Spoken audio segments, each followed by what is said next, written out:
Kuya Jesus, pipiliin kita. Ikaw ang pakikinggan ko.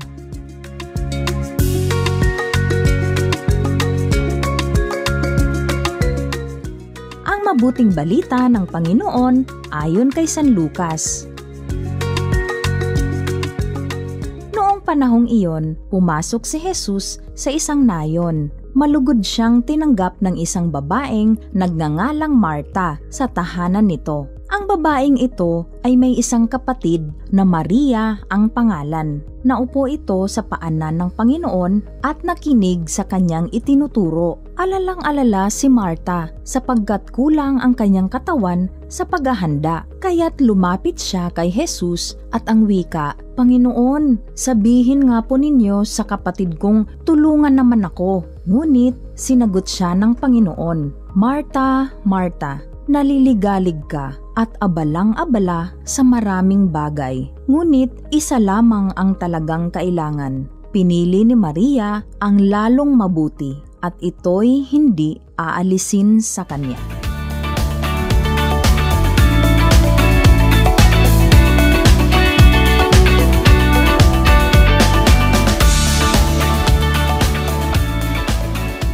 Mga bata, sa ating ebanghelyo, nabanggit na si Kuya Jesus ay pumunta sa tahanan nila Marta at Maria. Sino ba sila Marta at Maria sa buhay ni Kuya Jesus? Si Marta at Maria ay magkapatid. At meron pa silang isang kapatid na lalaki, si Lazaro. Sila ay mga kaibigan ni Kuya Jesus. Kadalasang abalang-abala si Martha sa paghahanda ng pagkain at iba pang mga pangangailangan. Si Maria naman ay umuupo sa paanan ni Kuya Jesus, nakikinig at nagtatanong parang bata na gustong matuto. Sa ebanghelyo, alalang-alala si Marta sapagkat kulang ang kanyang katawan sa paghahanda. Kaya't lumapit siya kay Kuya Jesus at sinabi, "Panginoon, sabihan nga po ninyo sa kapatid kong tulungan naman ako." Ngunit sinagot siya ng Panginoon, "Marta, Marta, naliligalig ka at abalang-abala sa maraming bagay. Ngunit isa lamang ang talagang kailangan. Pinili ni Maria ang lalong mabuti at ito'y hindi aalisin sa kanya." Ano ang ibig sabihin nito sa ating mga bata? Mahalaga ang paglilingkod tulad ng ginawa ni Martha. Pero higit na mahalaga ang makinig muna kay Kuya Jesus, makipag-usap sa kanya at unahin siya sa ating buhay. Minsan, sobrang busy tayo sa mga gawain, paglilinis, paggawa ng assignments, paglalaro o panonood ng TV, kaya nakakalimutan nating magdasal o makinig kay Kuya Jesus. Si Maria ay pinuri ni Kuya Jesus dahil pinili niyang makinig sa kanya.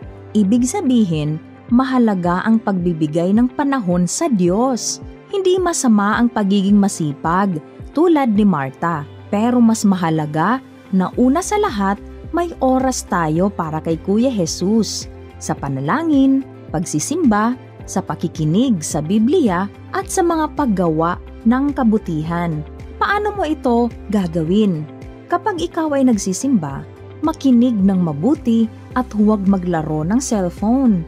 Pagkatapos magkomunyon, umupo ng tahimik sa loob ng ilang minuto at kausapin si Kuya Jesus sa sariling salita.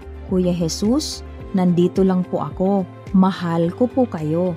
Kung ikaw naman ay nag-aaral, mag-alay muna ng maikling dasal at sabihing, "Kuya Jesus, salamat po. Samahan mo po ako sa aking pag-aaral." At tuwing gabi bago matulog, kahit pagod sa paglalaro, magdasal muna. Gayon din bago kumain. Laging magpasalamat kay Kuya Jesus, kahit sa simpleng pagkain lang ang nasa mesa. Sa pamamagitan ng mga gawaing ito, ay inuuna natin ang pakikinig at pakikipag-usap kay Kuya Jesus tulad ni Maria sa Ebanghelyo.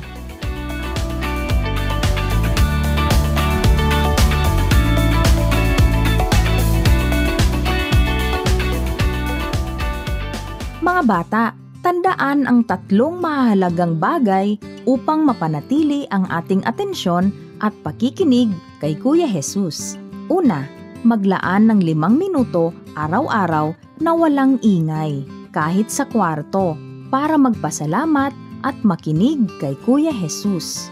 Ikalawa, magsimba tuwing araw ng linggo.